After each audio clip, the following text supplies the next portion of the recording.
कहानी के शुरुआत में हमें पैगन नाम के एक समुदाय को दिखाया जाता है जो कि सभी कल्चर और सभ्यताओं को मानते हैं और नेचर के प्रति उन्हें बहुत ही ज्यादा लगाव होता है। लेकिन ये लोग बहुत ही ज्यादा बेरहम और क्रूर होते हैं। ये लोग अपनी संस्कृति के लिए मरने और मारने पर उतारू रहते हैं। वहीं दूसरी तरफ हम वन आई नाम के एक बंदी वॉरियर को देखते हैं जिसे पैगस नाम के समुदाय ने कैद करके रखा हुआ है। और वही पैगन नाम का लीडर और आर्थर भी मौजूद होता है जिसके साथ और भी लोग होते हैं जो कि उसी समुदाय के थे और वो लोग एक दूसरे के समुदाय के साथ हो रही फाइट को देख रहे होते हैं। आर्थर का फाइटर दूसरे के समुदाय के फाइटर से हार जाता है और जिसके बाद आर्थर को समुदाय के लीडर को पैसे देने पड़ते हैं। इसके बाद आर्थर अपने सबसे स्ट्रॉन्ग फाइटर वन आई को वहाँ पर बुलाता है जिसे कि एक छोटा लड़का लेकर आता है जो कि उसके हाथों में बंधी हुई जंजीर को खोलता है। इसके बाद वन आई उन दोनों फाइटर से लड़ने लगता है। हालांकि वो दोनों फाइटर उस पर भारी पड़ते हैं लेकिन वन आई एक फाइटर को बड़ी ही बेरहमी से नोच कर खाने लगता है।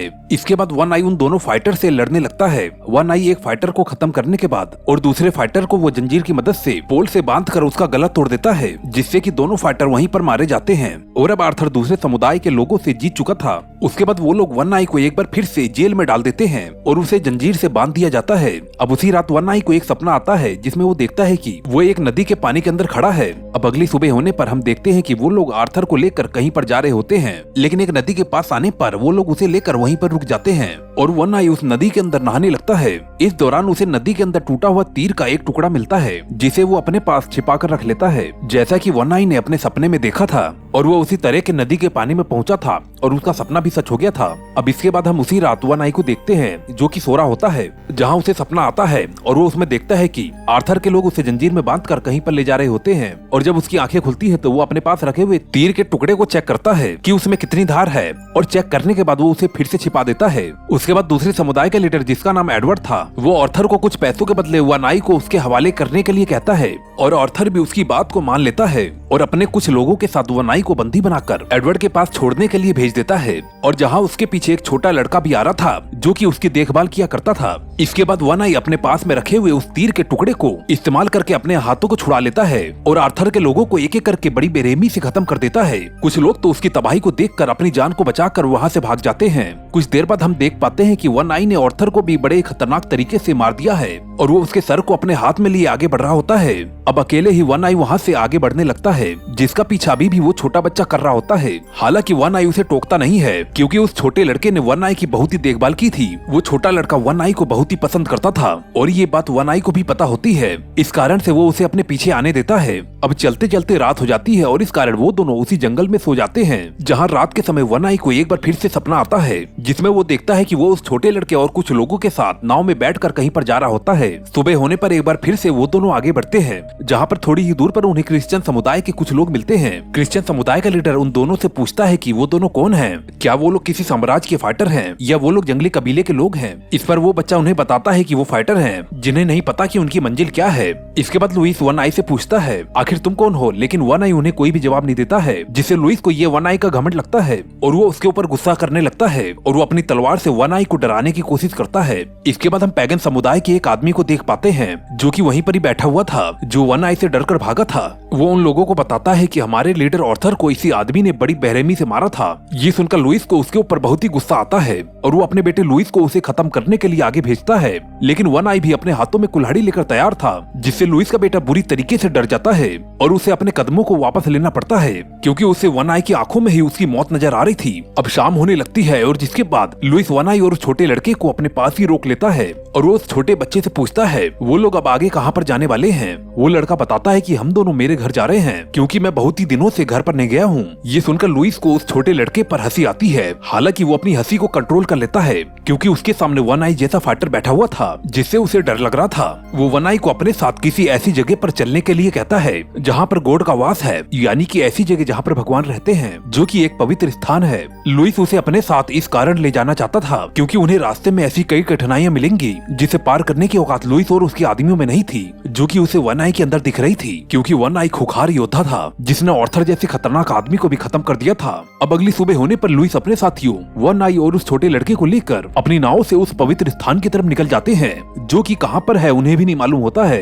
अब जिस बात पर वन आई समझ जाता है कि उसका ये वाला भी सपना सच हो गया है जो कि उसने कल देखा था जहाँ पर उसने अपने आप को कुछ लोगों के साथ नाव पर पाया था अब उन लोगों को चलते चलते 1 हफ्ते से भी ज्यादा समय हो जाता है, लेकिन उन्हें कोई भी ऐसी जगह नहीं मिलती जहाँ पर भगवान का वास हो। वो सभी लोग बहुत ही ज्यादा गुस्सा होते हैं और उन्हें लगता है कि वन आई और वो छोटा लड़का ही उनके लिए पनौती है। और जिस बात पर एक आदमी अपने चाकू को लेकर उस छोटे लड़के की तरफ उसे खत्म करने के लिए निकल पड़ता है, लेकिन वन आई उस आदमी को बड़ी बेरहमी से खत्म कर देता है और जिसके बाद सभी लोग वन आई से डरने लगते हैं। अब थोड़ी ही दूर पर आगे जाने पर उन लोगों को समुद्र में कोहरा ही कोहरा नजर आता है और जिसके बाद वन आई नाव से ही उस समुद्र का पानी पीने लगता है, जिससे वो समझ जाता है कि वो लोग समुद्र के बीचों बीच नहीं बल्कि समुद्र के किनारे पर हैं और यही कारण है कि वो लोग अपनी मंजिल तक नहीं पहुंच पा रहे हैं। इसके बाद थोड़ी ही देर में वहाँ का पूरा कोहरा एक पल में ही गायब हो जाता है और वो लोग देखते हैं कि वो लोग सच में ही समुद्र के किनारे पर ही हैं, जहाँ पर उन्हें एक आइलैंड नजर आता है और जिसके बाद उन लोगों को लगता है कि शायद यहीं पर ही पवित्र स्थान है। इस कारण से वो सभी लोग उस आइलैंड के अंदर चले जाते हैं, जहाँ उन्हें लगता है कि उन लोगों को खाने पीने के लिए कोई चीजें मिल जाएंगी, क्योंकि वो लोग हफ्ते भर से भूखे हैं और वो लोग अपने आप को बहुत ही ज्यादा कमजोर महसूस करते हैं। इसके बाद वो सभी लोग उसी जंगल में आगे बढ़ते हैं, लेकिन आगे बढ़ने पर उन लोगों को कुछ ऐसी चीजें नजर आती हैं जिस बात से वो लोग पूरी तरीके से समझ जाते हैं कि ये जगह कोई पवित्र स्थान नहीं है। वो लोग देखते हैं कि उस आइलैंड पे बहुत ही सारी लाशें पड़ी हुई हैं और उन्हीं लाशों के पास उन्हें कुछ रिचुअल के सबूत मिलते हैं और वो लोग समझ जाते हैं कि इन लोगों को किसी रिचुअल के द्वारा ही खत्म किया गया है। और अब लुइस समझ जाता है कि ये कोई पवित्र स्थान नहीं है और सभी लोगों को यहाँ से वापस चलने के लिए कहता है। अब सारे लोग एक बार फिर से आगे बढ़ते हैं, लेकिन कुछ ही दूरी पर जाने पर उन लोगों पर तीरों से अटैक होने लगता है, जिसमें कई लोग घायल हो जाते हैं। इसके बाद लुइस उस नाव को वापस से किनारे पर ले जाने के लिए कहता है और वो सभी लोग एक बार फिर से किनारे पर पहुंच जाते हैं। लुइस का एक साथी लुइस को बताता है कि हम पर एक जंगली कबीलों ने अटैक कर दिया था, क्योंकि उनके घायल हुए आदमियों के शरीर में से मिले तीरों से उन्हें ये बात पता चलती है। उन तीरों में एक अलग लोहे का इस्तेमाल किया गया था, जो कि किसी तरीके के जंगली कबीले वाले लोग इस्तेमाल किया करते हैं। इसके बाद लुइस अपने सभी साथियों को उन कबीलों वालों से लड़ने के लिए कहता है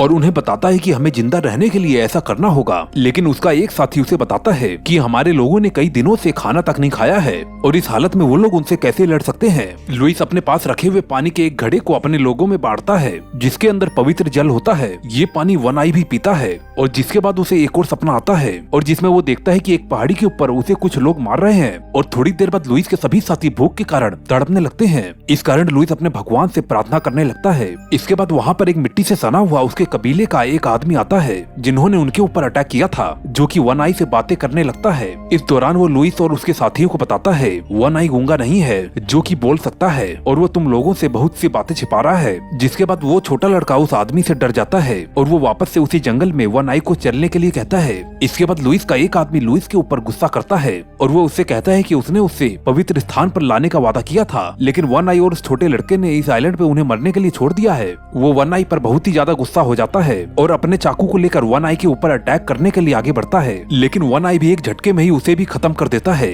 और उसकी मदद करने वाले कुछ योद्धा को भी वहीं पर ही मार गिराता है। इसके बाद वो उस छोटे लड़के को वहाँ से लेकर आगे निकलता है। अब थोड़ी देर बाद लुइस अपने भगवान से प्रार्थना करने लगता है और वो उनसे कहता है कि वो इसी जगह को पवित्र स्थान बनाएगा, लेकिन देखते ही देखते उसकी बॉडी पर बहुत ही सारे तीर आकर लगते हैं और इसके बाद वहीं पर ही लुइस की मौत हो जाती है। अब कुछ ही देर बाद वन आई और वो छोटा लड़का समुद्र के किनारे पहुंच जाते हैं, जहाँ पर वन आई उस छोटे लड़के को देखकर मन ही मन उदास होता है। लेकिन थोड़ी देर बाद वहाँ पर जंगली कबीले के वही लोग आ जाते हैं जिनके हाथों में हथियार होते हैं। इसके बाद वन आई अपने हथियार को छोड़कर अपने आप को उन जंगली कबीले वालों को उनके हवाले करने पहुंचता है, क्योंकि उसको पता था कि उसकी मौत अब आ चुकी है, क्योंकि उसने पहले ही अपने सपने में सब कुछ देख लिया था और उसे लगता है कि अगर वो उस छोटे लड़के के लिए अपनी जिंदगी को सैक्रिफाइस कर दे तो फिर उस लड़के की जान बच सकती है। इस कारण वो ऐसा ही करता है और थोड़ी देर बाद उस जंगली कबीले के लोग वन आई को खत्म कर देते हैं, जिससे कि उसकी वहीं पर ही मौत हो जाती है और वो लोग उस छोटे लड़के को वहीं पर ही समुद्र के किनारे छोड़कर आगे बढ़ जाते हैं। और इसके बाद वो छोटा लड़का बादलों के बीच वन आई का चेहरा देखता है, जो कि किसी गॉड की तरह दिख रहा होता है। दरअसल वन आई भगवान का भेजा गया एक दूत था, जिसे पता था कि उसे किस तरीके से इस पृथ्वी से वापस लौटना है और यही कारण था कि वो हर समुदाय के लोगों के पास जाकर रहने लगा